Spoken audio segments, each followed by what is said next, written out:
morning, all. Joe coming at you, Mr. Faust. This morning I wanted to share with you a video on resurfacing cabinets.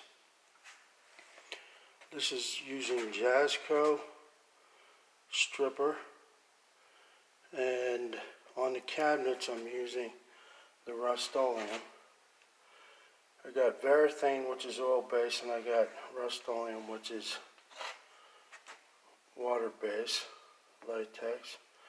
Now on this, I did a video on this Rustoleum, and I showed you that lump that was in there and all. Once I cleaned that out and put a little water in and stirred it up, it seems to be working fine.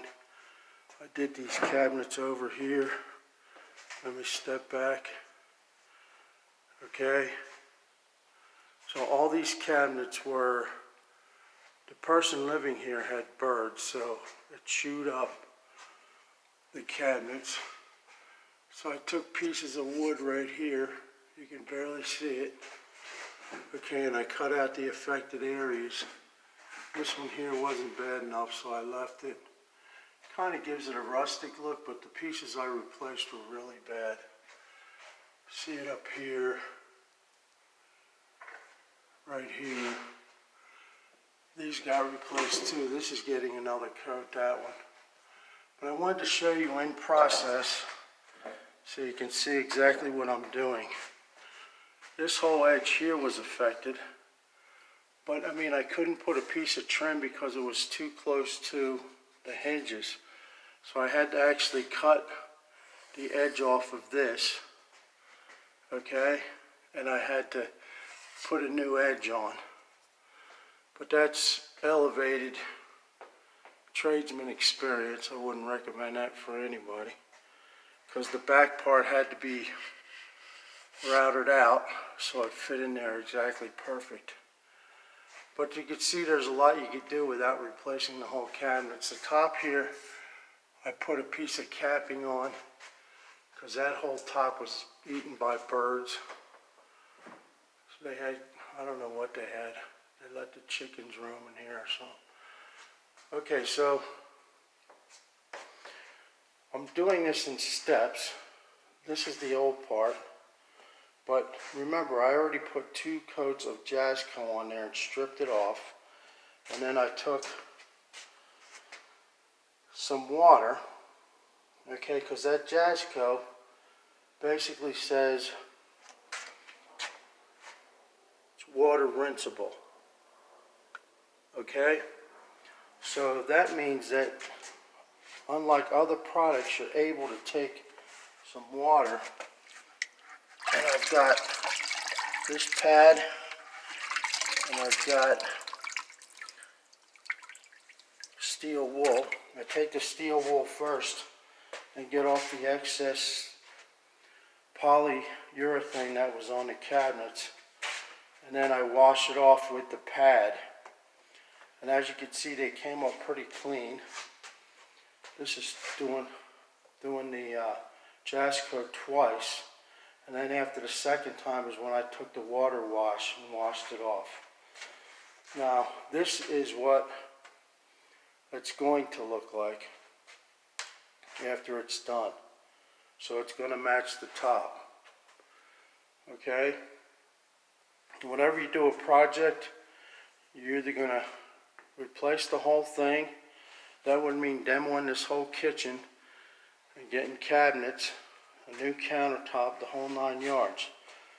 But we have opted to reface these cabinets, which the cabinets are pretty nice.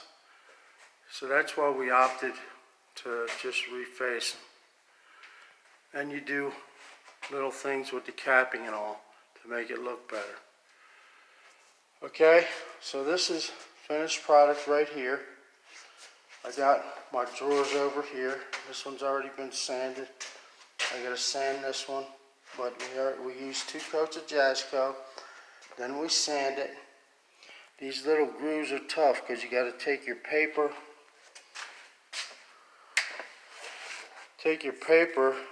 and actually bend it over, okay, and then sand It is a lot of work. Okay, this one's been sanded, ready for stain. And this one here is going to be sanded. This is final product. Okay, so all this is going to be done. And it will match this top part. Okay? So, just to update, we are using this Rustoleum, the Varathane I used on the doors, but we are using this Rustoleum to paint the cabinets. Now this has the stain and polyurethane all in one. So you're just coating these cabinets twice. These have been done twice. And I like them the way they are. This one also has been done twice. And these will be sanded and done twice. Now if you don't get all your polyurethane off, okay, you just are killing yourself, because see this sand pad? That's all the poly that wasn't taken off. So you're just going to take a sanding pad and only get half life, maybe half life, if you don't get all that poly off. It just jams up your pad, and then this is no good. And this was only a short time that this happened because I got too lazy and I didn't get all the poly off. Get all the poly off, okay, with the Jasco, and then wash it, water wash it, because this is water rinsable. Nice quality about this Jasco product. And then you're going to sand it, okay, and get all the remainder stain off. The stain doesn't really do this to the pad. This is really just the polyurethane on there. And then your final product will look like this. Okay. While I have YouTubers here, I would like to, I have made some progress on this door. This other door I did. This was the door in the router video.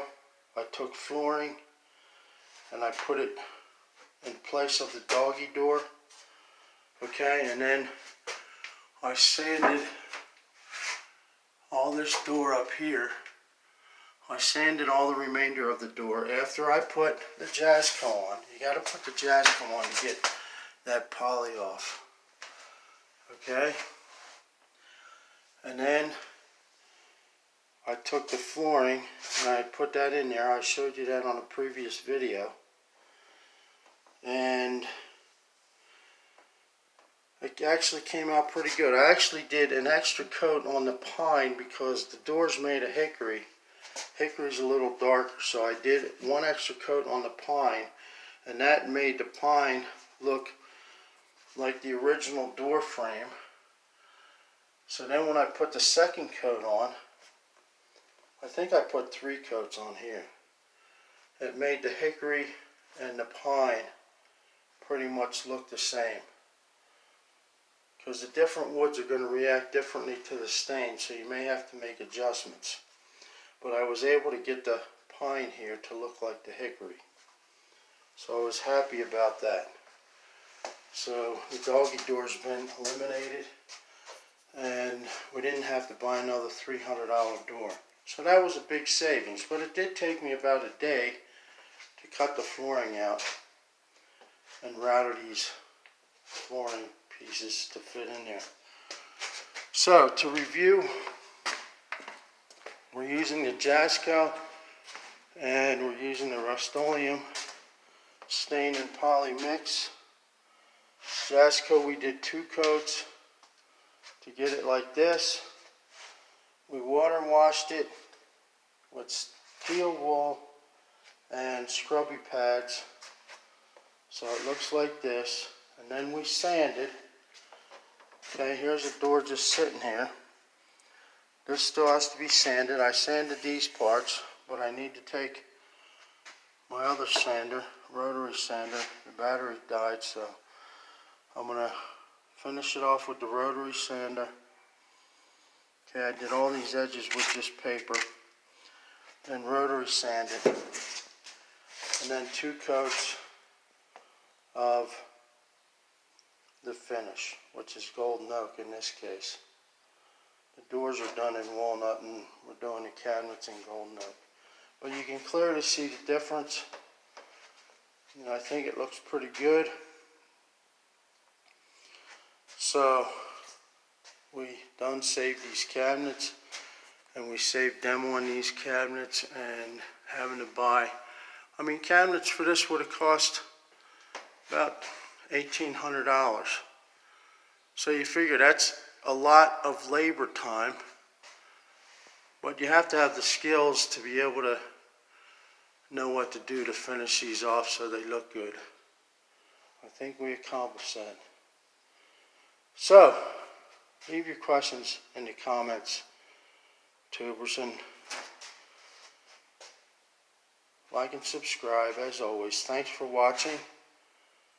This is Mr. Faust with cabinet refacing, and I'm out.